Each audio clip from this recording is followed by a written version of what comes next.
کہ جو ایک علاقے کے لیے یا ایک چھوٹی بستی کے لیے نبی بن کر آئے، اس جیسا بھی کوئی حسین نہیں آ سکتا، اس جیسا بھی کوئی عالم نہیں آ سکتا، اس جیسا بھی کوئی باکمال نہیں آ سکتا۔ کہ جائے محمد رسول اللہ کی ذات ہو، رب نے آپ پر آ کر کمالات بند کر چھوڑے، رب نے آپ پر آ کر حسن تمام کر چھوڑا، رب نے آپ پر آ کر کمالات کی انتہا کر چھوڑی، رب نے آپ پر آ کر نبوت کا دروازہ بند کیا، رب نے آپ پر آ کر معصومیت کا دروازہ بند کر چھوڑا۔ رب نے بتلایا ہے نہ آپ کے بعد کوئی معصوم آئے گا، نہ آپ کے بعد کوئی نبی آئے گا، غرض نبوت بھی نہیں آئے گی، نبوت کی خصوصیات بھی نہیں آئے گی۔ نعرے تکبیر! جب تک سورج چاند رہے گا، جب تک سورج چاند رہے گا۔ ملا علی قاری کہتے ہیں کہ محمد رسول اللہ صلی اللہ علیہ وسلم کا حسن اس دنیا میں ظاہر ہی نہیں ہو سکا، قیامت کے دن آپ کے حسن سے 70,000 پردے اٹھائے جائیں گے، اور 70,000 پردے جب اٹھیں گے اس کے نتیجے میں کیا ہوگا؟ جب محمد کے حسن سے رب پردے اٹھاتا چلا جائے گا، ان پردوں کے اٹھانے کے طفیل لاکھوں گردنیں جن پر جہنم واجب ہو چکی ہوگی جنت کے راستے پر چل پڑے گی۔ یعنی وہ گردنیں جہنم سے آزاد کر دی جائیں۔ حسن تو ایسا ہے نا، اور آپ کا حسن اتنا بے مثال، اتنا با کمال کہ آپ کسی محفل میں ہوتے، آپ کسی محفل میں ہوتے، کوئی شے ایسی نہ ہوتی جو اس محفل میں آپ سے بڑھ کر ہوتی۔ آپ کسی محفل میں ہوتے تو کوئی شے ایسی نہ ہوتی جو آپ کے حسن سے، توجہ کرنی ہے میری گل، جملہ ضائع نہیں کرنا۔ پتا ہے میں نے تو بھی کافی دیر ہوگی یہ بیٹھے ہوئے، اور سہ مولوی تسا سنے، میں بھی نہیں جانتا پہ تسا نہیں سنے، لیکن یہ جملہ تسا ضائع نہیں کرنا۔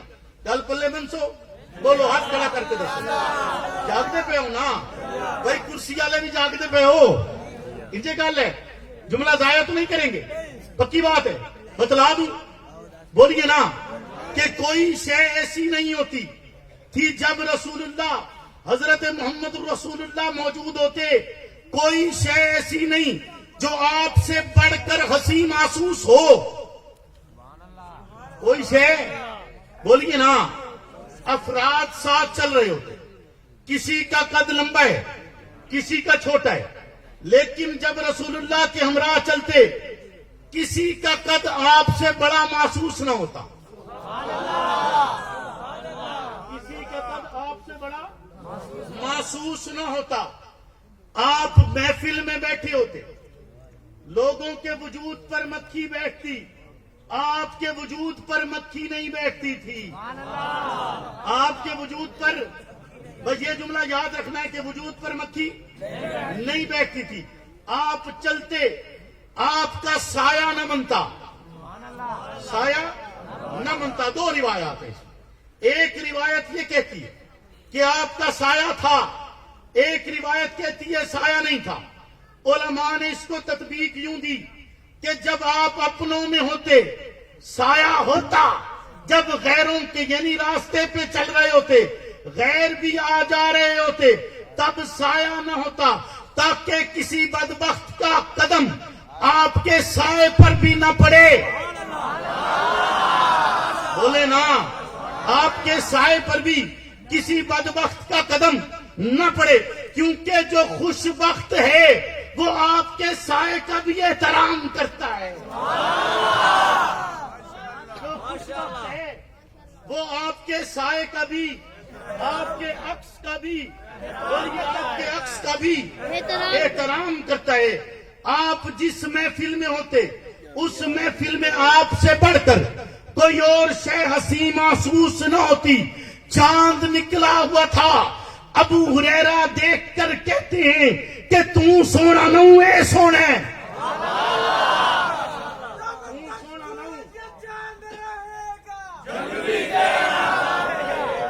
نعرے تکبیر! جب تک سورج چاند رہے گا، جنگلی تیرا نام، جب تک سورج چاند رہے گا، سنیں گے تیری بات، سنیں گے تیری بات ساری رات، ساری رات۔ حتیٰ کہ آپ کے حسن کی تفصیل بیان کرتے ہوئے علماء اس بات کو لکھتے ہیں کہ جس لمحے میں آپ تپتی ہوئی دوپہر میں بازار میں نکلا کرتے، یعنی جب سورج پورے چوبن پر ہوتا، جس لمحے میں اس کی طرف نگاہ کر کے دیکھنا انسان کے بس میں نہیں ہے، اس لمحے میں اگر پیغمبر کا قدم مبارک بازار میں نکل آتا اور لوگ اپنے چہرے انور کی طرف دیکھتے تو آپ کے چہرے کی تماشت کے سامنے سورج کی تماشت بھی ماند پڑ جایا۔ آپ کے چہرے کی تماشت کے سامنے سورج کی تماشت بھی۔ اور سرکار کہتے ہیں، خود فرماتے ہیں کہ یوسف حسین تھے، آپ کہتے ہیں کہ میں ملی ہوں، کہ میرا حسن ایسا حسن نہیں ہے جو ذات تک محدود ہو، جو ذات تک محدود ہو۔ آپ ایسے حسین ہیں کہ آپ کا حسن ایسا کہ جو آپ کے ساتھ ملا وہ بھی حسین ہوتا چلا گیا، جو آپ کے ساتھ ملا وہ بھی۔ حضرت عبداللہ ابن عباس روایت بیان کرتے ہیں، کہتے ہیں کہ میں ام المومنین میں سے کسی کے پاس گیا اور عرض کی کہ مجھے سرکار کی کوئی چیز دکھائی، آقا کی کوئی شے مجھے دکھائی، تو انہوں نے مجھے ایک آئینہ دکھایا۔ جب میں نے وہ آئینہ دیکھا، آئینہ آپ دیکھیں تو آئینے میں کیا نظر آتا ہے؟ بولے نا، کس کا چہرہ نظر آتا ہے؟ جی اپنا چہرہ نظر آتا ہے نا، بولے نا اپنا نظر آتا ہے۔ لیکن حضرت عبداللہ ابن عباس کہتے ہیں کہ جب میں نے وہ شیشہ دیکھا جس میں رسول اللہ دیکھتے تھے، جب میں نے وہ شیشہ دیکھا جس میں حضور، بولے نا جس میں حضور دیکھتے تھے، تو مجھے اپنا چہرہ نظر نہیں آیا، رسول اللہ کا نظر آیا۔ اپنا نظر نہیں آیا، کس کا آیا؟ کہ ایک شیشہ جو عکس دکھاتا ہے اس میں رسول اللہ نے دیکھا تھا، تو اس میں بھی عکس کس کا نظر آ رہا ہے؟ یعنی جس شیشے میں بھی محمد الرسول اللہ محبت سے دیکھ لیں، اس میں بھی عکس تبدیل نہ ہو، نہیں سمجھا؟ اس میں بھی عکس تبدیل نہ ہو۔ جیسے میں نے آپ سے شروع میں کہا کہ جتنے نبی آئے سارے نبیوں کا سردار محمد الرسول اللہ کو بنائے، اسی طرح آدم سے لے کر محمد الرسول اللہ تک آنے والے جتنے نبی آئے سب کو رب نے جتنے معجزات عطا کیے، ان سے زیادہ معجزات رب نے محمد الرسول اللہ کو عطا کیے۔ کہتے ہیں موسیٰ علیہ السلام کے عصا میں 1000 معجزات تھے، وہ عصا اڑتا بھی تھا، وہ عصا سایہ بھی کرتا تھا، اس عصا پہ پھل بھی لگتے تھے، وہ ان پھلوں کو کھایا بھی کرتے تھے، وہ آپ کے لیے ٹیک کا ذریعہ بھی بنتا تھا۔ اس کو آپ نے مارا تو اس نے راستے دریا میں بنا چھوڑے، اسے آپ نے پھینکا تو پھینکنے کے جواب میں وہ اژدہا بن گیا، اور اژدہا بن کر جادو بننے والے ان سانپوں کو اور ان رسیوں کو نگل چھوڑا۔ لیکن سوال پیدا یہ ہوتے کہ وہ عصا جس میں اتنے کمال آئے کیوں تھے؟ آخر اس عصا کے اندر ایسی کون سی خوبی تھی؟ کیا وہ عصا جنت سے آیا تھا؟ نہیں، جنت سے نہیں آیا، کسی مخصوص درخت کی لکڑی تھی جس میں یہ تمام تر خوبیاں خود بخود پیدا ہو جاتی ہیں؟ نہیں، ایسا بھی نہیں تھا۔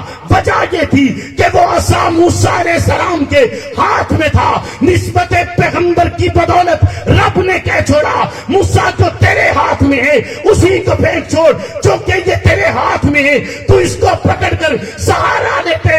موسیٰ علیہ السلام کا سہارا بننے والی چھڑی میں رب یہ کمال پیدا کرتے تو محمد کا سہارا بننے والے ابو بکر میں رب نے کتنا کمال پیدا کیا ہوگا؟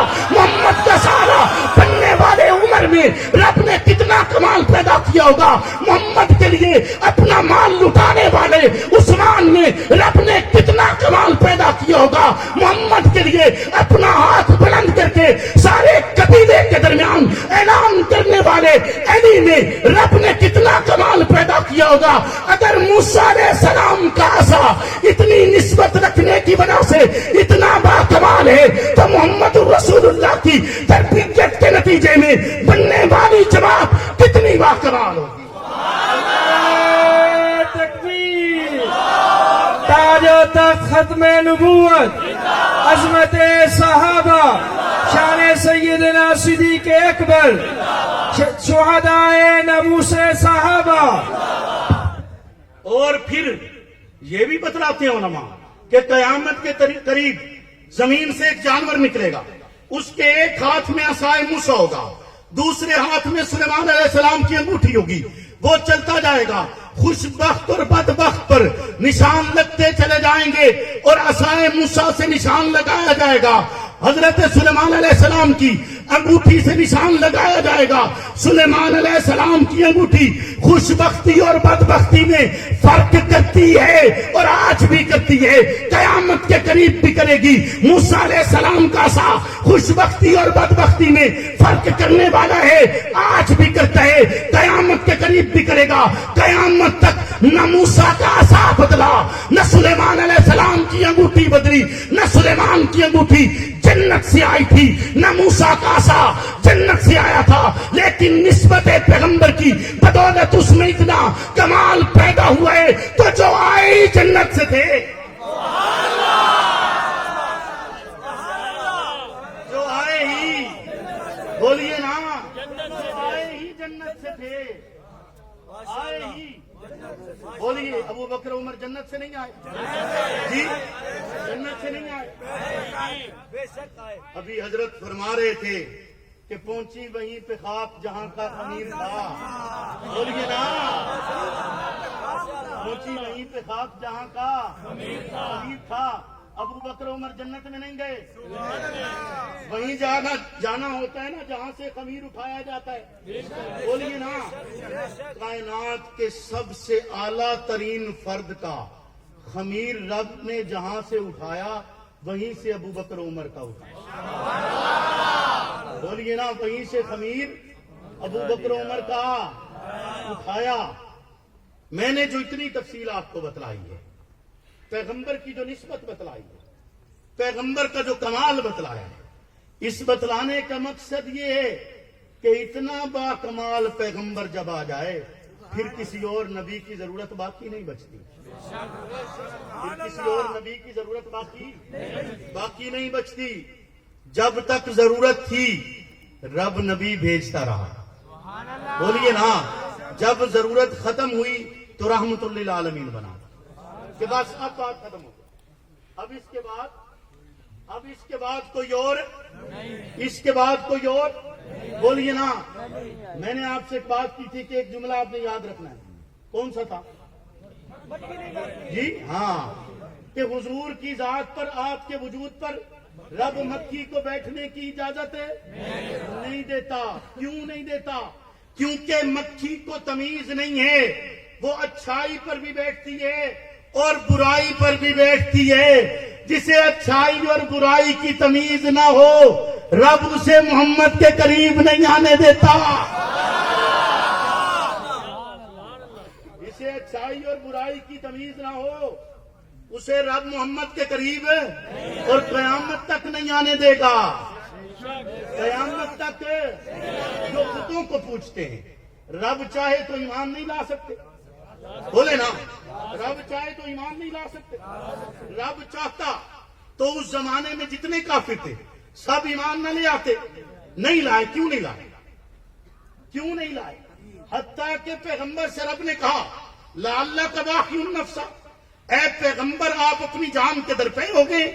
اس میں دو باتیں پیغمبر کی طرف بھی بتلائی جا رہی ہے کہ پیغمبر ایمان کے لیے کتنی جستجو فرماتے تھے کہ لوگ دین پر آ جائیں، ایمان پر آ جائیں، راہ راست پر آ جائیں، ہدایت پر آ جائیں، کلمہ کو ہو جائیں، رب کی وحدانیت پر اقرار کر لیں، رب کی وحدانیت کو مان لیں، رب کو تسلیم کر لیں. اتنا سب کرنے کے باوجود یعنی وادی عرب کا کون سا ایسا پتھر ہے جو محمد رسول اللہ کے وجود پر برسایا نہیں گیا؟ کون سا کانٹا ہے جو پیغمبر کے وجود میں چھپا نہیں ہے؟ آپ کا لہو تک تو اس تبلیغ کے لیے بہہ چکا. آپ کے نالین مبارک لہو سے رنگین ہوئے ہیں. آپ نے ہجرت بھی کی ہے، آپ نے گھر بار بھی چھوڑے، کنبہ قبیلہ بھی چھوڑے، وطن بھی بھی چھوڑے, رشتے دار بھی چھوڑے, اس دین کے لیے چھوڑے, ایمان کے لیے چھوڑے, سب کچھ قربان کر چھوڑا, لیکن ایمان وہی لایا جسے رب نے پسند کیا ہے. ایمان وہی لایا جسے رب نے, جس قلب و جگر کو رب نے پسند کر لیا وہی ایمان لے کر آیا. تو پھر میں کیوں نہ کہوں کہ ابو بکر کا قلب و جگر رب کو پسند تھا, عمر کا قلب و جگر رب کو پسند تھا.